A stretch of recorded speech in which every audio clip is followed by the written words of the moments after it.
नमस्कार दोस्तों, आप सभी का स्वागत है। दिल्ली सल्तनत ये हमारा चैप्टर चल रहा है मध्यकालीन भारत के इतिहास में। लेक्चर नंबर ये 15 है। और दिल्ली सल्तनत में कुल 5 वंशों में जो हम आज पढ़ने वाले हैं तुगलक वंश, तुगलक वंश की शुरुआत करेंगे। तो इससे पहले गुलाम वंश और खिलजी वंश आपने पढ़ लिया है। तो अब हम पढ़ना शुरू करेंगे तुगलक वंश। तुगलक वंश की खासियत ये है ना कि सबसे लंबा टाइम पीरियड इन पांचों वंशों में अगर किसी वंश का है तो वो तुगलक वंश है। तुगलक वंश ने लगभग 94 वर्षों तक शासन किया था। और तुगलक वंश की जो शुरुआत होती है गयासुद्दीन तुगलक से होती है। गयासुद्दीन तुगलक ही तुगलक वंश के संस्थापक माने जाते हैं। गयासुद्दीन तुगलक का शासनकाल 1320 से लेकर 1325 ईस्वी तक था। तुगलक वंश में इन लिस्ट में जो नाम दिए गए हैं इन सभी सुल्तानों के बारे में आपको पढ़ना है। तो शुरुआत होती है गयासुद्दीन तुगलक। इससे पहले कौन सा वंश था? इससे पहले खिलजी वंश था। खिलजी वंश तो आपने पढ़ लिया होगा। खिलजी वंश के आखिरी जो सुल्तान थे खुसरो खां, जो मात्र 2 महीनों के लिए सुल्तान बने हुए थे, उनकी हत्या करने के बाद ही तुगलक वंश की स्थापना की गई गयासुद्दीन तुगलक के द्वारा।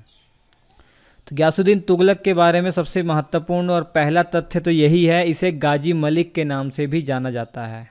इसे गाजी मलिक के नाम से भी जाना जाता है। गाजी इस शब्द का अर्थ होता है काफिरों का हत्यारा।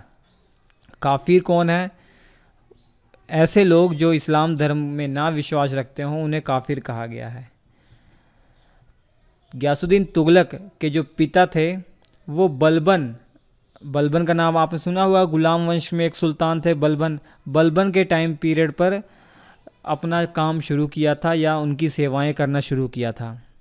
गयासुद्दीन तुगलक के पिता बलबन के टाइम पीरियड से दिल्ली सल्तनत में काम कर रहे थे। दिल्ली सल्तनत के अंदर किसी जॉब पर लगे हुए थे।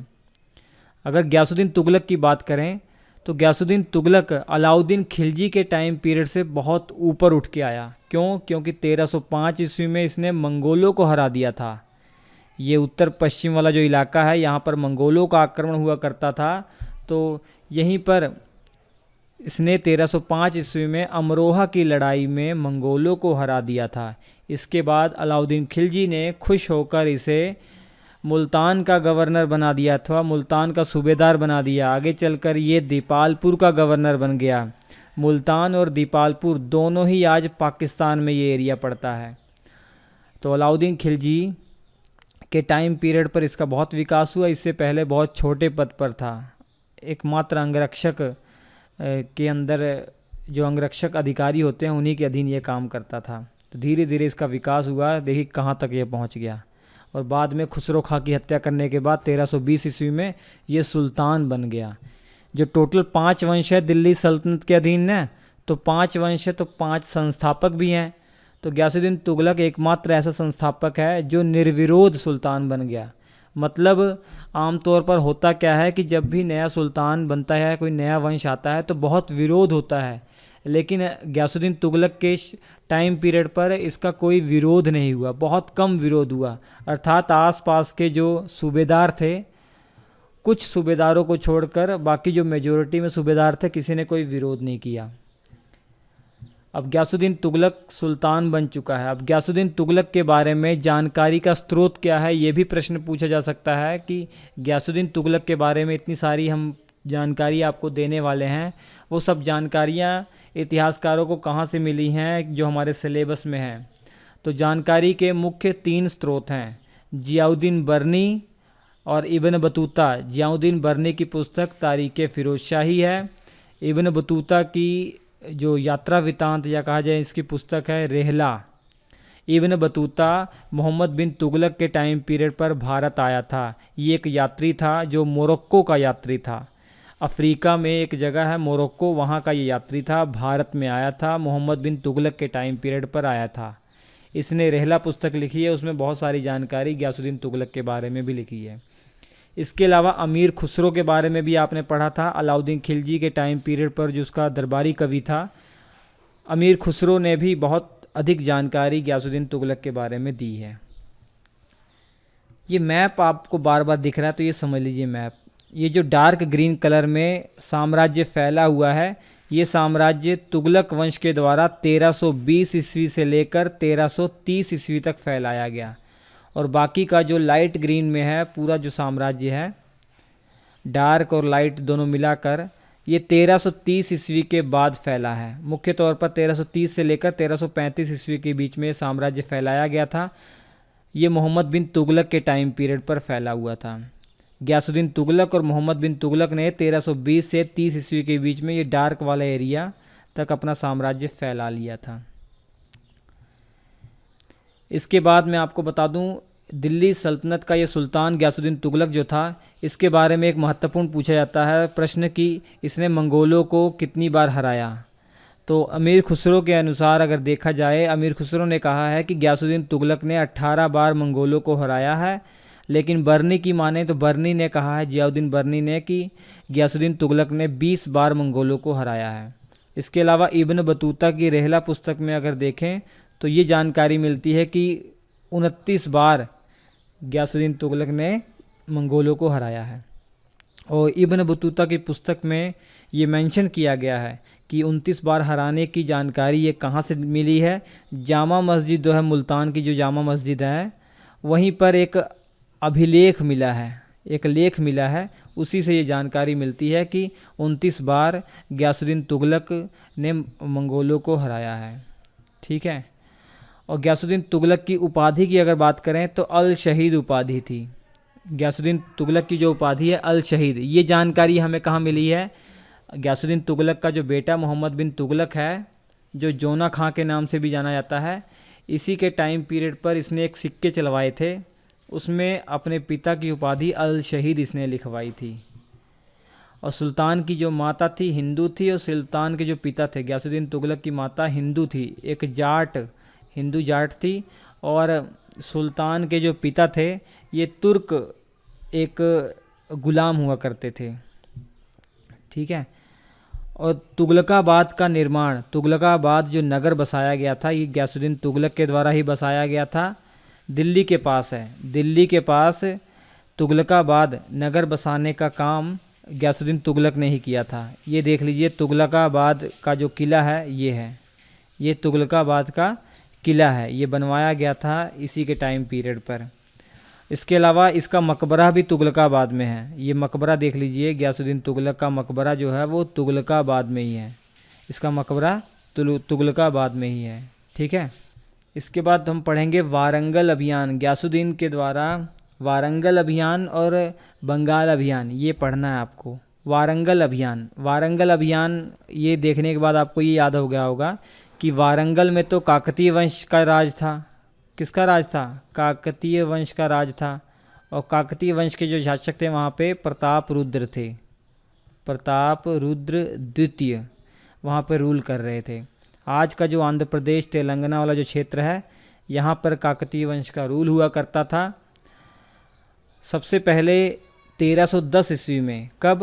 1310 ईस्वी में अलाउद्दीन खिलजी ने यहाँ पर अटैक किया था। मलिक काफूर के नेतृत्व में, मलिक काफूर के नेतृत्व में यहाँ पर अटैक किया था। और उसके बाद हुआ क्या था कि काकतीय वंश के जो शासक प्रताप रुद्र ये तैयार हो गए थे कि हर वर्ष ये टैक्स भेजा करेंगे, हर वर्ष टैक्स भेजा करेंगे दिल्ली। लेकिन अलाउद्दीन खिलजी की मृत्यु के बाद प्रताप रुद्र द्वितीय ने टैक्स भेजना बंद कर दिया। और प्रताप रुद्र द्वितीय ने अगर टैक्स देना बंद कर दिया दिल्ली को, तो होना क्या था, फिर से आक्रमण होगा। तो 1318 ईस्वी में जब शासन आया मुबारक शाह खिलजी का, तो 1318 ईस्वी में उसने फिर से अटैक करवा दिया। और फिर से प्रताप रुद्र द्वितीय दिल्ली को टैक्स भेजना इन्होंने कंटिन्यू कर दिया। लेकिन ज्यों ही खिलजी वंश समाप्त हुआ, तुगलक वंश आया, गयासुद्दीन तुगलक सुल्तान बना, तो दोबारा से प्रताप रुद्र द्वितीय ने टैक्स देना बंद कर दिया। तो इसी कारण से सफलतापूर्वक 1323 ईस्वी में, कब? 1323 ईस्वी में जौना खां के नेतृत्व में वारंगल अभियान भेजा गया। ये जौना खां कौन है? सुल्तान का बड़ा बेटा, गयासुद्दीन तुगलक का बड़ा बेटा। इसे उलुग खां के नाम से भी जाना जाता है और मोहम्मद बिन तुगलक के नाम से भी जाना जाता है, जो आगे चलकर सुल्तान बनेगा 1325 से लेकर 1351 तक। पहले तो 1321 ईस्वी में ये अभियान भेजा था, लेकिन असफल रहा था। सफल जो हुआ था वो दूसरा अभियान सफल हुआ था 1323 ईस्वी में। प्रतापरुद्र द्वितीय को पकड़कर दिल्ली ले जाया गया, वहाँ पे उनकी मृत्यु हो जाती है, तो काकतीय वंश वहाँ पे समाप्त हो जाता है। काकतीय वंश समाप्त हो जाता है, ये याद रख लीजिए, ठीक है। और ये सब इतिहास हम आपको बता ही चुके हैं। 1310 ईस्वी में अलाउद्दीन खिलजी ने आक्रमण किया था, फिर 1318 ईस्वी में मुबारक शाह खिलजी ने आक्रमण किया था, और खिलजी वंश जब समाप्त हो गया, टैक्स देना बंद कर दिया था प्रतापरुद्र द्वितीय ने। इसी कारण से 1323 ईस्वी में सफलतापूर्वक आक्रमण किया गया। सिंचाई के लिए नहरें और कुओं का निर्माण करने वाला गयासुद्दीन तुगलक ही था। तो सिंचाई के लिए नहरों का निर्माण करने वाला दिल्ली का पहला सुल्तान कौन था? तो आप बताएंगे गयासुद्दीन तुगलक था। बहुत महत्वपूर्ण ये प्रश्न बन सकता है, ये स्टार बनाकर लिख लीजिएगा। इसके अलावा गयासुद्दीन तुगलक की जो आर्थिक सुधार नीति थी वो किस प्रकार की थी? ये ना तो बिल्कुल कठोर इसकी नीति थी और ना ही बिल्कुल नरम थी, बीच की नीति थी, मध्य की नीति थी। उसे बर्नी ने रस्म मियान कहा है।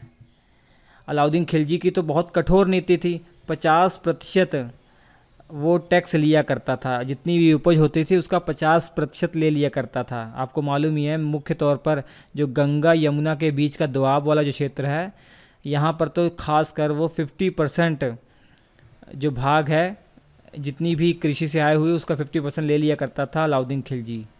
लेकिन इतनी कठोर नीति गयासुद्दीन तुगलक ने नहीं अपनाई, ना ही बिल्कुल नरम अपनाई, बीच की उसने नीति अपनाई और किसानों को प्रेरित किया कि वो अपनी कृषि की जो क्वालिटी है वो अच्छी से अच्छी कर सकें। इस बीच की जो नीति को अपनाने को रस्म मियान कहा गया है बर्नी के द्वारा। रस्म मियान या मध्यपंथी नीति, ये याद रख लीजिए। अब बंगाल अभियान पढ़ेंगे। 1324 ईस्वी में गयासुद्दीन तुगलक का ध्यान बंगाल की ओर गया। बंगाल में उत्तराधिकार को लेकर युद्ध हो रहा था 3 शासकों के बीच में। इसमें एक नसरुद्दीन था और एक गयासुद्दीन, उसका भी नाम गयासुद्दीन ही था। गयासुद्दीन और नसरुद्दीन और एक और शासक था, उसकी हत्या कर दी गई थी। तो मेन लड़ाई नसरुद्दीन और गयासुद्दीन के बीच में थी। गयासुद्दीन ये वाला गयासुद्दीन नहीं, वो बंगाल में था, दोनों भाई ही थे। तो एक तरीके से गृह युद्ध की स्थिति बनी हुई थी। तो बंगाल अभियान जब गयासुद्दीन तुगलक के द्वारा किया गया या सफल हो गया, जीत हासिल कर दी, उसके बाद नसरुद्दीन को ही गद्दी पर बैठा दिया गया। गयासुद्दीन ने गयासुद्दीन को हराकर मार डाला और उसके बाद नसरुद्दीन को गद्दी पर बैठा दिया। और नसरुद्दीन एक तरीके से दिल्ली का रिप्रेजेंटेटिव ही था, अर्थात नसरुद्दीन दिल्ली सल्तनत का एक जागीरदार था या कहा जाए सूबेदार था। तो बंगाल इसी के अधीन आ गया था, दिल्ली के ही अधीन आ गया था।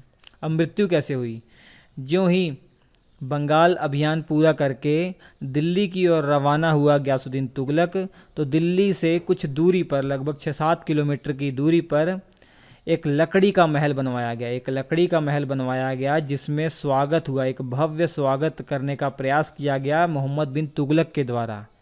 गयासुद्दीन तुगलक के बेटे मोहम्मद बिन तुगलक के द्वारा अपने पिता के लिए लकड़ी का महल बनवाया गया ताकि गयासुद्दीन तुगलक का स्वागत किया जा सके।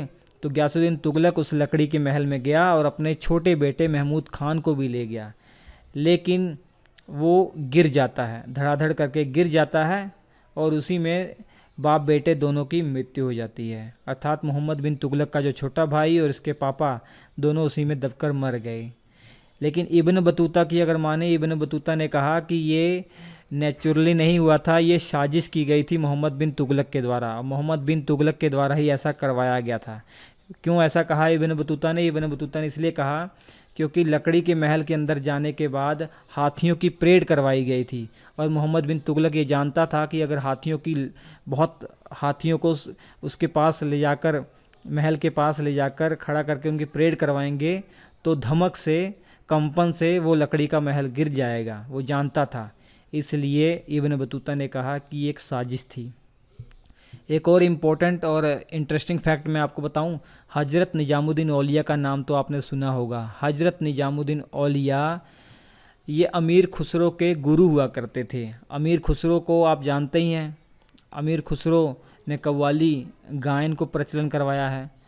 तो हजरत निजामुद्दीन औलिया और गयासुद्दीन तुगलक की अनबन चल रही थी, धन के लेन देन को लेकर अनबन चल रही थी। तो गयासुद्दीन तुगलक ने दिल्ली पहुंचने से पहले ही हजरत निजामुद्दीन औलिया के पास मैसेज भिजवा दिया था कि मेरे दिल्ली आने से पहले वो दिल्ली को खाली कर दे, दिल्ली से यहाँ से भाग जाए। लेकिन हजरत निजामुद्दीन औलिया ने भी मैसेज भिजवाया गयासुद्दीन तुगलक को कि दिल्ली अभी दूर है, दिल्ली आप नहीं आ पाएंगे, आपके लिए दिल्ली अभी दूर है। सच में दिल्ली गयासुद्दीन तुगलक के लिए दूर ही थी, क्योंकि दिल्ली पहुंचने से पहले ही वो महल में दबकर मर जाता है। तो इस प्रकार उसकी मृत्यु हो जाती है और 1325 ईस्वी में मोहम्मद बिन तुगलक सुल्तान बनता है। और साजिश ये रची गई थी मोहम्मद बिन तुगलक के द्वारा। ये किसने कहा है? इब्न बतूता ने कहा है। जबकि बर्नी के अनुसार अगर कहा जाए, उसने कहा था ये नेचुरली हुआ था, प्राकृतिक रूप से ऐसा हुआ था, कोई साजिश नहीं थी। लेकिन ये साजिश का जो बात कही है इब्न बतूता ने कही है। तो ये वीडियो में इतना ही, और अगले वीडियो में आप मोहम्मद बिन तुगलक के बारे में पढ़ेंगे। हम आपसे मिलते हैं अगले एपिसोड में, तब तक के लिए नमस्कार।